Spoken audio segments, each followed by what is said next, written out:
What's happening? Stuff about money, loyal listeners. Xavier and I want to thank you for your continued support. We get a lot of questions from our clients about teaching kids about money. Clients will come to us and say, "Hey, I want to teach my high schooler about money," or my kids are at an age where I feel like I need to start teaching them about money. What do you recommend? What do you suggest? So, in this episode, we talk about three strategies that we want to start concept that we want to start instilling in our kids about money. Stick around for the Langyap conversation that we have at the end of the recording. Langyap, that's something extra for free. So, three strategies to teach our kids with a little bit of Langyap. Again, thanks for listening. Hey, if y'all find value in our episodes, please go ahead and share them with someone who you think would benefit from our conversations. Thanks again.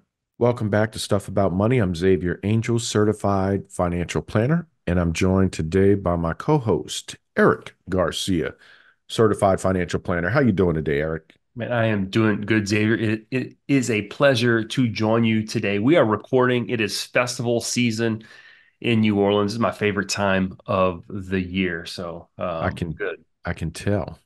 How can you You're tell? looking a little laid back today. You got your Laid shorts back. on, your button down shirt. hmm hmm Are you taking off early and headed out to the festivals? No, no festival. My daughter's got field day, so I'm gonna head out to field day after this. But no festival. But Jazz Fest is going on while we're recording. By the time you hear this, y'all, it'll Jazz Fest will have already passed. But we will be headed out to Jazz Fest for the second weekend. So looking forward. This is one of the best times of the year. You Yes, mentioned it that, is. but I got to reiterate that because we've Yeah. got festivals going on for the next 2 months. Yeah. So great time to be down here in New Orleans. Well, this is springtime's one of my favorites because I love working in the garden. So for me, springtime is it's a great time to just, man, get everything growing again, get everything pretty in the garden again. So I've been spending a lot of time You out in the just garden. queuing everything up for me today, huh? Am I First queuing something festivals, up for you? the garden. I'm looking at your garden that you're building or growing in the back of you, Oh, you like that? over your For those shoulder. on, yeah, for Yeah. those listening, you got to go on YouTube to check out my indoor plants. Yeah, I got a bunch more that I'm gonna be that I'm starting at the house right now. My daughter is starting some for me, so we're gonna have this entire backdrop is gonna be live plants. So anyway, gardening. I want to talk about gardening because this is going to lead into our topic today. Our topic today, y'all, is going to be about kids and money and teaching kids about money. And in gardening, there's this term called hardening off plants. Okay, and here's the idea: is that a plant that you start indoors is in a protected environment. It's in a protected ecosystem. There's not a lot of a hardship that plant is experiencing. However, when you take it and you plant it outside in the elements, all of a sudden it's got to deal with heat, it's got to deal with rain, it's got to deal with wind. There's a lot of challenges for that plant. So the hardening off process basically is, how do you slowly expose a plant to the outdoor elements so that it can thrive and flourish when it's in its final spot where you plant it, right? Um, Hmm. I've got an avocado that I planted, and I noticed a bunch of the leaves were falling off, turning brown, falling off. So I was talking to, um, one guy who runs a nursery. I was like, "Dude, what's happening with my avocado plant?" He goes, "Well, the problem is it's too hot right now. It's too young. It's still young, so the leaves are just responding to the heat. So what you should do is shade it if you can." So I've got a bamboo in a pot, so I'm shading the plant to try to reduce some of the heat from the sun that's hitting the young plant, causing the leaves to fall off because it still needs to harden a little bit. It's still too young of a plant. So I was thinking about that idea of hardening off plants to this idea of teaching kids about money. Is that we have kids and we get a lot of questions. I get a lot of questions from clients about, "Hey, Erik, what's a good resource to teach my kids about money? Hey, could you meet with my kids and teach them about money?" And I had an experience recently with one of my kids, and nothing negative. They were going to a dentist appointment, and um, I was sending her on her own I put some money on her debit card, and I was like, "Oh, I should go with her to the dentist." And I said, "No, this is a good experience for her. She's gonna have to go. She's gonna see how much the dentist costs for one. She's gonna have to pay the front desk, And I want her to have that experience because one day she's going to have to go off to college and be on her own. And I want her to start having some of those experiences. And I made this connection between gardening with this, hardening off plants to, man, we need to harden off our kids. We need to start exposing them to these financial experiences or events that decisions, right, that they're going to have to make one day. Mm. Because as parents, we want to raise, or I think the goal, and I don't want to be presumptuous here, but the goal of parents is we want to raise independent humans who can operate in the world. And they're in this protective environment, like a new plant in a nursery, right? And then one day they're not going to be in a protective environment. They're going to be out in the world. They're going to make a lot of decisions. Now, this podcast we're just talking about money, but they're going to be in the world and they're going to have to make decisions on their own. So we have to start as parents from a financial standpoint. We want to start exposing them to these elements that are going to have to cause them to make decisions with their money. That's what I want to talk about And today. that's a great experience for her because she's going to experience having to pull out that debit card, to ask those questions, to figure out how much it costs. Um, making sure that, okay, do I have enough on my card? And independence. Yeah. This is teaching her independence as well. And for So those here, that don't know, so she is 17. 17. Okay. Hmm. Yeah. Yeah. Now, this is a process that you just don't do with your high schoolers, right? This is something that I think we start as parents when the kids are young. All right. So in this podcast, we're not going to get too tactical. Okay. And let me explain what I mean by that. Um, after I say this one part. What we are going to do is we're going to be more strategic. So strategy is, hey, where are we going? Where are we trying to get? What are we trying to accomplish? That's strategy. Tactics is more of what's the actions that we're going to be doing along the way. All right. So this idea of teaching kids about money, where should we start? I think too often as parents, we jump to tactics. We want them to learn something and we want them to learn something now, right? My kid needs to learn how to save. So I'm gonna give him a piggy bank to save in, right? My kid needs to learn how to have a bank account. So we're just gonna go open up a bank account. Okay. But let's take a step back and say strategy. Where are we trying to get? Okay. So I want to talk about three particular areas of money where we want to strategically start teaching our kids and exposing them to these different experiences. And then we'll talk about some tactics in each of those. So if you're good with that, that's how I want to proceed, Xavier. Let's roll. All right. All right. So you tracking me on tactics versus strategy? I got you. Now, you and I are both fairly strategic individuals. I'm probably a little bit more Hmm. strategic. I'm a little bit more like I'm a super long-term um, thinker, but you're probably much better at the tactical side of like, okay, what's the next step? So I think that's one of the reasons why we work well together because I can get lost in the hey man, this is where we're going to be in 20 years, in 15 years, in 10 years, and you're like, bro, we got to get through April. Let's what are we gonna do right now? Um, but you need the strategy so that when you start to implement the tactic, does this make sense? Is this getting us where we are getting? Okay. So the first place we want to get is we want to teach our kids how to earn money, right? How to work for money. Now, we're not talking about any particular age here, and I'm going to leave that to your discretion to kind of know where your kid is. Um, understanding as kids develop, really, young kids, toddlers they can't think abstractly. So just kind of, know where your kid is. But here's the thing. If I want my kid to learn No. about money, I've got to find a way for them to have money, right? Hmm. If I want to teach someone how to swim, I need to have a pool or the ocean to teach them how to swim in, right? If you want to learn how to ride a bike, what's what do you need? A bike, Right. right? So if I want to teach a kid about money, my kid has to have money for me to start teaching them how to use it wisely. So earlier on, one of the things that you mentioned was, the age of when you start Hmm. working with them and strategizing with them is going to depend on the child, the family, the parents. And we talked a little bit earlier, and it begins as early as they can begin to comprehend things around them and what's going on. I mean, think about it. At 5, 6, 7 years old, they're looking at us and they're watching our habits and they're learning from the habits that or the things that we do on a regular basis. And it's instilled in them the older they get.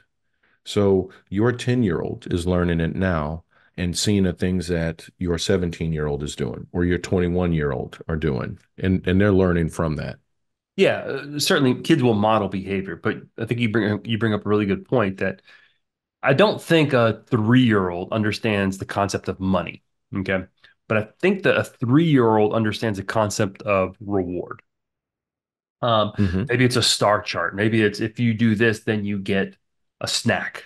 If you do this, you get this toy. Right. So I think as the kids get older, as our kids are getting older, we can start associating, you know, we start using money. But just let's talk about currency. Currency is anything of value, anything we can use to exchange. Right. So a young kid exchanges good behavior for a snack. Right. An older kid Right. is going to exchange labor. Right. Sweat. My kid's going to pull weeds in the garden Hmm. for $20 because they're able to connect that to something that they want to buy or purchase. So we got to be Right. creative. So let's talk about different ways kids that we as parents can transfer money to kids. The obvious way is a kid can go work, right? Obviously, Hmm. that's going to be older kids. They work, they get a paycheck. That's ultimately what we want our kids to learn, right? You go work, you exchange your Right. knowledge, your labor, your skill, and in return, you get cash money that you can buy things with, right? But none of our Hmm. kids are of working age. Okay. Um, Other ways we transfer money to kids is through an allowance. Do y'all do Right. allowances? We do. It's more. It's not a spoken allowance, right? We don't label it as an allowance. However, when you clean up or do things around the house, when you get your good grades, then Yeah. you have more to be able to do things. Yes. So it is associated with good behavior, good grades, Yeah. having your room and your bathroom cleaned up by the end of the week. Yeah, I think that's good. I think allowances should be attached to some type of behavior. Um, Hmm. Otherwise, kids won't attach. They won't attach Right. the the cost to get whatever they're trying to get. Right. Right. We have, so I've got a client and I had this conversation with them a couple of days ago, and we were discussing some of the things that they do. And so there's a coffee shop about, maybe 200 yards from the school. And so they'll drop their child off at the school. And the child has breakfast and meets up with their friends, and they had these, and then they walk to school together. And so I was asking her, how does she decide how much money she's putting or giving her child to Mm-hmm. be able to go to the coffee shop every morning? And so the response was, well, if they're doing their chores around the house, they're doing their studying, they're getting the good grades in school, then we'll allot them $30 per week. We put on their card. They drop them off at the coffee shop, and now the child has to you know, pay attention to how much she's spending. So she Yeah. can't go and spend $12 in one day because they're Mm, not going to put money back on that card.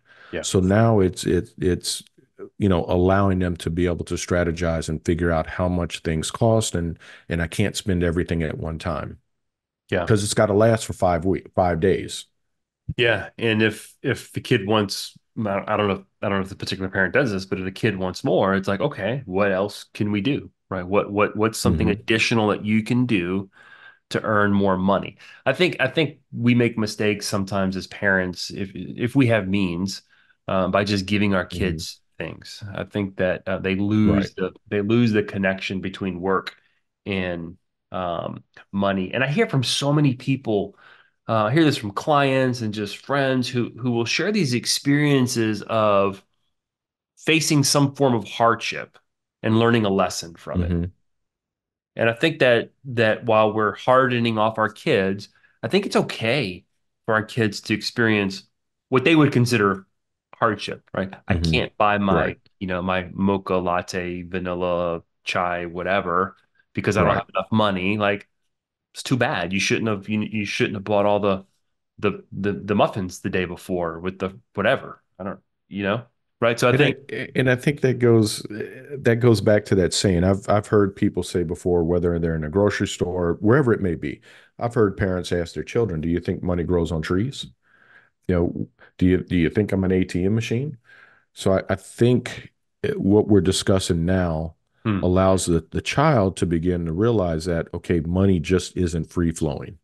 yeah. You have to work to make money. Yeah, sometimes we say that as parents, like money doesn't grow on a tree, but we never really connect where does money come from, right? We say that and we expect our kids just to miraculously know mom and dad go and Hmm. they grind it out on a daily basis and they have money. Like they might not connect it. So we gotta start teaching our kids about that connection between having money and work, which leads us to the second strategic thing. We've kind of been talking about it already, is this idea of we want our kids to be able to spend wisely. We want them to make good Hmm. spending decisions. Um, I think that kids need to start to feel the pain of separation of I have money that can buy me things, and then I bought something and I no longer have that money anymore. Right. And it's again, it goes back to you're making money. How much money am I putting away, and how much money do I have to spend? Yeah. Right. All of that goes hand in hand. So it begins with them watching us. And all too often, Eric, I get clients that come to us, and not all, but there are some clients. We're having these same conversations that we're having today about teaching children. We have those with our Right. clients. Right. Yeah. Well, these are things that we need to learn. And I think you bring up a really good point. Mhm. Let me kind of put a pin right here in our conversation and listen up, parents. If you're trying to teach your kids something about money, I would challenge you to ask yourself, to reflect on yourself, like, hey, am I doing this? Like, we want to teach our kids healthy money habits. Are we exhibiting healthy money habits to our kids? Our kids are going to model what we do more than follow the advice that we speak to them. And it's Mhm. even more powerful when the words that are coming out of our mouth align with what we're doing with our actions and our behaviors. So if we're saying something, if you're an adult and you're hearing this, don't feel like, oh my God, I've absolutely failed. No, no, it's not too late to start on this journey of like developing healthy habits. And on the contrary, if you're trying to teach your kid that, man, there's nothing more powerful than showing your kid that you are learning a new habit and a new skill. And I think sometimes when we make our money decisions, especially with our kids, there's certain aspects of it that we should be public with our kids. We want Right. them to see us doing it, And you right? you just said something important. For those that are listening here, don't beat yourself up if you haven't done these things with your children. It's never too late. Yeah. I often sit on these as I'm recording with you and then go back and listen to the recordings. I'm speaking and having these conversations with you, but I'm still picking up things out of the conversations that I myself don't do. And I look back on it and I say, okay, you know what? I need to implement this in my household and things that we do. So it's never too late to pick something up you hear and start doing it today. But yeah, I think we constantly need to be reminded of what we should be doing Mhm. with our money. It's easy to get Right. distracted, especially in this world where the kids have money to spend, right? They are being bombarded with things to buy, you know, food and clothes and Lululemon. makeup and all this stuff, man, is competing for their money's attention, just like ours as adults. What are Hmm. they going to spend it on? I was talking to a friend this morning, and I joked with them. It's been a little while since I talked to him, and I joked with him. And my opening comment was, "Hey, have you paid off your Taylor Swift ticket debt yet?" Story is he got kind of in the situation where he had to buy a ticket for Taylor Swift. This was when Taylor Swift played Houston, I think, or Dallas, or one of those Yeah, it was Texas in cities. Houston. Is Houston. It's a common friend of ours. And I think they ended up paying like 2,000 for one ticket or 17 or something, some ridiculous number. Right. Um, so anyway, he kind of laughed. He goes, "Yeah, yeah, that was a lot of money." He goes, "Man, my girls want to go to the concert in New Orleans in October." And I said, "You're going to drop that kind of money to take them to the concert again?" He goes, "Ah, man, I don't know." He goes, "I was thinking about it, and I went back to him. I said, I'll tell you what, I'll buy tickets for you, but all your summer work money is going to go towards the ticket." All of a sudden, he said his girls kind of got a little bit more pensive, like, well, they kind of started pushing back a little bit, right? And I was like, man, that's brilliant. That was a brilliant conversation to have with them. Even though sometimes as parents Right. we can afford to buy something for our kids, we still shouldn't. We need to start harding them off. So all of a sudden, his girls started associating, well, I'm going to work all summer for one night. It didn't And seem as they attractive. understand, right. And they knew what the cost of those tickets. So the tickets were $1,800 is what he wound up spending for one ticket. And so I'm sure they're sitting there looking at it and thinking, okay, this is how much I know I made last summer. This is what I'm going to make this summer. Do I really want to spend all of that money going to the Taylor Swift concert? Because now I can't do the other things that I want to do. Yeah. And I Now think look, that is a great lesson. parents, before you think like Eric is so draconian, he's making his kids pay for everything. No, you do it within reason, right? Maybe you meet your kids halfway. Like, hey, look, this is a lot of money, and I know you're working for 750 an hour or whatever, $10 an hour during the summer, and I'm not going to make you pay for the entire ticket, but we have to start we have to start coaching our kids to recognize the true cost of things and then letting them associate that with the labor that it took to get the money to buy those things, because then they start prioritizing, and then they start asking questions. Do I really want is to spend money on this? Is it really worth it to me? They have to start making those budgeting decisions. And if we don't start teaching our kids that soon, they're going to go off in the world, and it's going to be hard for them to flourish and Yeah. thrive. And the lessons are going to be harder and more consequential if they learn it as an adult as opposed to as a kid. Yeah, absolutely. The older they get, the harder it becomes for them to reset and say, okay, I need to change my ways.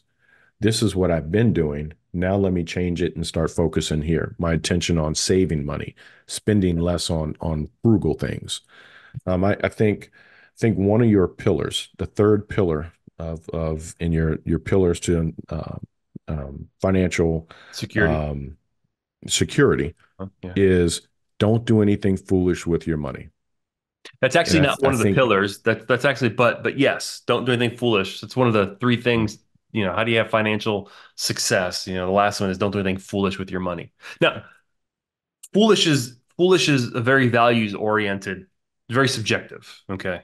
right, because foolish is going to be different for Yeah. everyone. Yeah. What may be foolish to me isn't going to be foolish to Eric or or Maureen or whomever it may be. So it is subjective. Some people think I'm crazy for the amount of money I spend on my plants. That's all right. It's important to me. I want to say one more thing about spending before we go on to the third strategy, if you will, is I think we as parents need to withhold certain judgment from what our kids spend their money on. Um, and we talk about this idea of what's foolish for us might not be foolish for someone else, right? I often hear, and I've said this, I'm guilty of this. Like, I think that's a silly thing to spend your money on, right? It's silly for me, but it might not be silly for them. I think our questions should be, hey, do you think that that's a smart thing to spend your money on? I do. Okay, then let them spend it. And then if we really think it was really silly, we come back later, an hour later, or 6 hours later, the next day, and say, hey, I'm just curious. How do you feel about your purchase that you made yesterday or earlier today? right? So what we're doing is we're teaching them just to be a little bit more thoughtful, but we're trying to do it in a less judgmental way. Obviously, there's some things that maybe we just deem that that's just inappropriate. You shouldn't be buying it. That's too much money. I'm not going to let you make that mistake. But in general, right, we're trying to create a safe place for our kid to make a mistake. We want them to make decisions that Hmm. are that have less consequences than when they're an Impact. adult. Right. So we want to teach them to be thoughtful about their spending. So, hey, do you think it's a good Right. thing to spend your money on? Is there something you'd rather spend it on? And then after the fact, hey, how do you feel about that purchase? And maybe it's right after the fact, right? Sometimes we have buyer's regret immediately. And the idea is to get them to be more thoughtful the next time. Right. All right. Because that gets them thinking. Let's move on to our third strategy here, right? We talked about the strategy of teaching them to earn money, the strategy of teaching them to spend money. And the third one is the strategy of how to save money. And this is my favorite topic when dealing with children. What? Um, and Tell me again, more about why it's your favorite. I'm curious. so I think it's when we have children and we start, and I see this with my children, with my clients' children, as we begin to create strategies on their savings, right? So they're getting their allowances. They're now working, and they're bringing in this income. Holidays or birthdays come through, and people give them money. You know, to be able to have them create a strategy that I'm going to take a third of what I make or what I get, and I'm going to save a third, Yeah. and then I'm going to put a third in a pot, and I can use that for school or whatever it may be. You know, having them be able to come back and see how that money is growing is just looking at that their face light up when Yeah. they need to go out there and buy makeup or Lululemon, and they're capable of coming in there and saying, "Can I buy this? Well, I have the money. I've Mm-hmm. got X amount of dollars." Yeah. You know, my response to that is always, "Okay, well, how much does it cost?" And now actually, my daughter's 13. So I've started asking her, well, if you buy it, if this is the cost, let's figure out what the total cost is.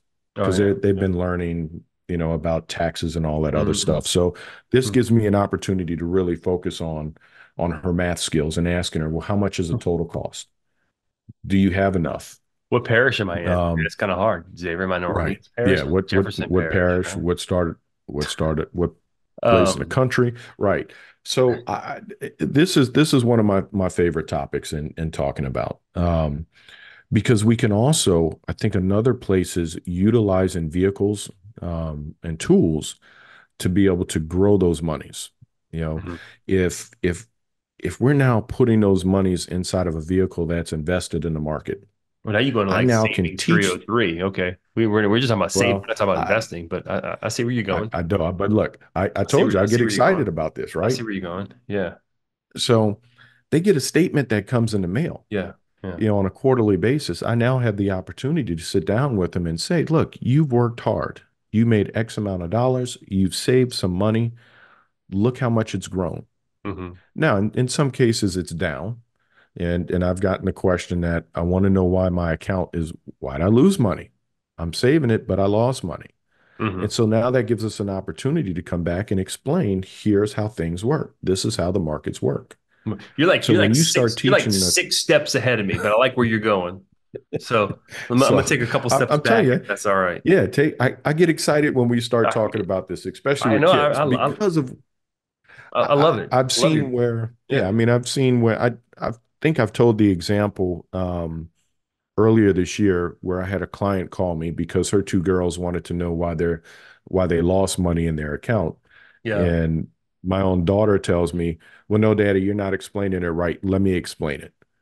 And that joy and that happiness that I Yeah. had at that point Yeah. where I'm sitting there listening to her explain to it. So go ahead. Yeah, Let's you take so that so you step so back. you see this is I opened with saying Xavier's more the tactical guy. I'm more the strategy. And I want to come back to more philosophy and kind of big thinking before we get in the weeds of like opening bank accounts and Mhm. investment accounts and understanding the stock market. Is one of the things I love about teaching kids how to save money is we're teaching them delayed gratification. We live in a culture that we're bombarded with these ideas of instant gratification. You want to go get it. right? Put on your credit card, go buy it, deal with it later. And I think by saving, by saying, hey, I want that Taylor Swift ticket and I'm going to save towards it, or I want that, whatever it might be, I'm going to start saving towards it, is we're learning delayed gratification. And I think that is a very, very important skill in our culture, is to be able to see something and not need to have it immediately. So what saving Hmm. does, it starts to teach us that patience. It starts to teach us delayed gratification. And there's an element of, this kind of, I didn't talk about this in the spending kind of strategy side, but there's an element of self-control. I'm exhibiting self-control. I have money, right? But I'm not going to spend it on this because I have deemed a Taylor Swift ticket more important than a new pair of Lululemon, uh, whatever, pants, right? So that's what I like about talking about Right. the idea of saving. So you're kind of taking the step into the tactical. That's like, where do we save? Right. We save in a bank account. Okay, what if I have money that I don't need immediately that I want to take advantage of the stock market? We open up an investment account. Those are all the tactics.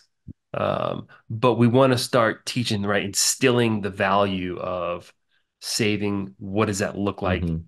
Um, why are we doing it? Right. And then the value that, again, that we're instilling in our kids, daily, delayed gratification. There's a Hmm. discipline. There's discipline to saving, right? Because Absolutely. whenever you save a dollar, you're essentially saying no to something that you could spend it on, right? Hmm. I mean, as Yeah, you're adults, I mean, absolutely there's correct. plenty of things I Right. want to go buy right now, but I got to save for retirement because no one's going to take care of me when I'm old, right? Hmm. I want to save for a vacation. No one's going to pay it for me. I don't put it on credit cards, Right. right? So making a conscious decision to save for something. See, Eric enjoys the philosophical side of the conversations. I think it's So I important. get excited. I get it. No, it absolutely is, because we have to know, like you said, we've got to know what we want to accomplish Yeah. before we can start putting the other pieces in place. Yeah. All right. As some bonus material, or as we like to say down in New Orleans, lagniappe. Lanyap. Some lagniappe. Lagniappe is something for free. We talked about three things: earning money, spending money, and saving money. What are maybe some other ideas that you have on this topic um, of teaching kids about money? I started to allude to it when I got excited and jumped ahead, right? Um, but I think with kids, having having something that they can look at that has their name on it, and they Okay. can Yeah. see the money growing, Yeah. right? Having one of those, now you see more and more kids, they have these debit cards, Okay. right? And it has their name on it, but it's attached to the parent's account. Um, I think that is a great way for us to begin teaching children about the value of a dollar. You know, Yeah, you make a really right? good point. I think there's an element where I talked about this idea about, like, kids have a hard time thinking abstractly. Money, Hmm. by and large, is abstract these days. I mean, it's hard to spend cash in some places. So it's really Right. easy when you have something tangible to teach a kid about money. Here's a dollar. You're going to go buy some bubble gum. It Hmm. costs 50 cents. You get 50 cents back. Now it's 50 cents. You swipe a card. So I think it's really, really important. And I get some pushback, like digital money. No, we have to teach our kids to spend and manage digital money. It's When abstract. if you right, so if you think about that, and I'm going to go back to festival season, right? Okay. So a lot of these festivals now, they're cashless. Yeah. So you have to teach children how to be able to utilize those cards. Yeah. But also at the same time, they have to be aware of, okay, if I'm spending 10, 12, $15 today, will I have enough to make it through the week if you're putting X amount of dollars on that card for them to utilize? So Yeah. I think it goes hand in hand that yes, we need to teach them, but we have to educate them on that value of a dollar and let them know that it money doesn't grow on a tree. Yeah. This isn't an ATM machine. When I you think spend $35, it's gone. yeah, I like the push notifications on your phone. So whenever my daughter spends something, I get a push notification says, such and such $22.33 was spent on this debit card. If we can put Hmm. those push notifications to our kids, because there's like it's an extra realization. Right? I swipe my card, I walk away, it's all done. Then all of a sudden I get boop, you just spent $35. And ooh, wow, you see it in writing and you realize that that came out of my account. Right. So I think it's important to Right. teach kids about digital money. Let's take a step back from that. I mean, the tactic here is go with your kid to open up a bank account, bring them with you, right? Or you talk in digital money is you can probably open it up on your mobile app, depending on your bank. Do it with your kid, and not only do it with your kid, and some banks allow you to put the app on their phone with access to just their account that they're on. Let them see it. Teach them to start looking because that's the world that we live in. That's the world that they're going to live in. We're not going back to cash, right?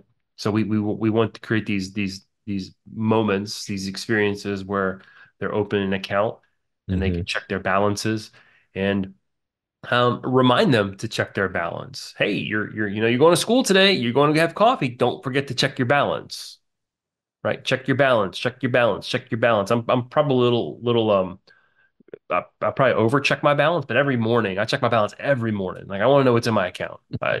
Um, you have to.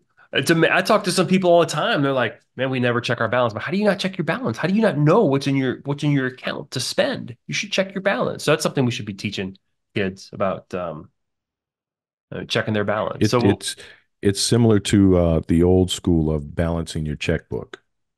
yeah, remember Did those you did you days? ever did you Yeah, ever yeah. have to balance your checkbook?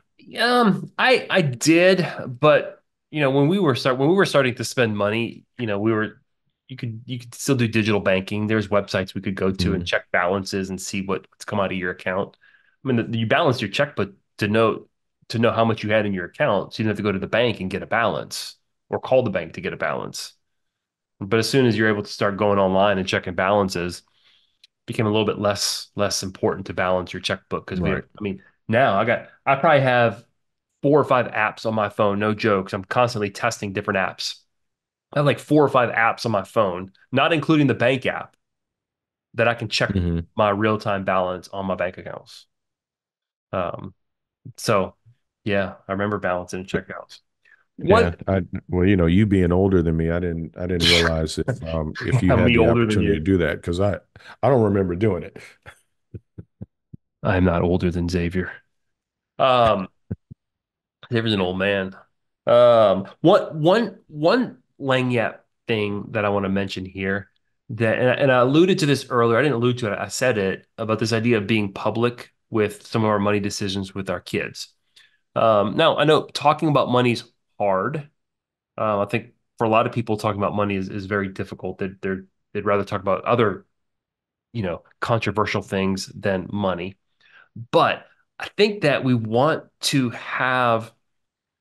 involve our kids in some of our money decisions.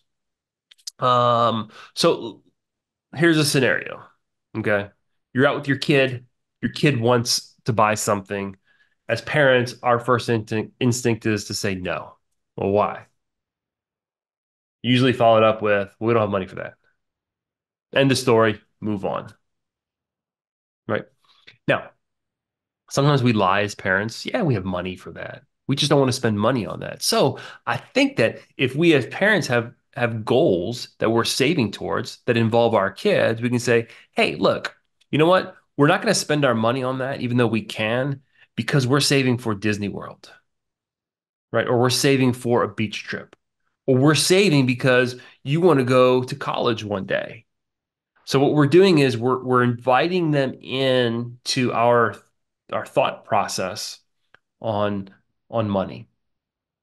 So we find areas that you're comfortable with to include your kids, right? If you're planning a vacation, involve them in the planning of the vacation. Hey, we can stay here. it's more expensive. But if we stay here, then we might not be able to eat at the fancier restaurants. Or we can stay here, it's a little less expensive. But man, we can go to all these really cool restaurants, or we can do an extra day Mhm. at the amusement park, whatever it might be. Right? We can rent jet skis for 2 days instead of one if we stay here versus there. What do y'all want to do?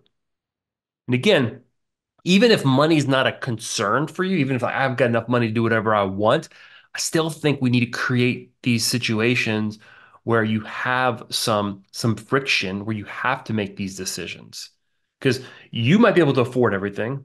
I think it was Shaquille O'Neal. His son said, he said, "Dad, we're rich." And Shaquille said, "No, son, I'm rich. You're poor." Right? When our kids are in our house, they're living the life of someone who's got whatever they need. They're going to go off on their own, and they're not going to have access to daddy's money no more. Right? So we want to create these situations for them, and I think that's the goal. Again, to kind of start tying this up is we want to create these situations because the strategy is to create financially independent individuals. We want to harden them off so that when they go off in the world, they're able to withstand the elements, the decisions that they're going to have to make. They've learned how to save, they've learned how to earn, they've learned how to prioritize, or they have the skills, they have the tools, the resources to continue to learn these things. I'm going to give you the final word. If you guys have a topic that you would love us to discuss on the podcast, send us an email. Let us know. We're always looking for new ideas and discussions. Yeah. Y'all, if y'all like what you're listening, please share this around. And if there's a specific question that you have about kids and money, um, hit us up. You can find us at plan-wisely.com on our website or email info@plan-wisely.com. Thanks for listening, y'all. Thank you for your support, for being loyal listeners.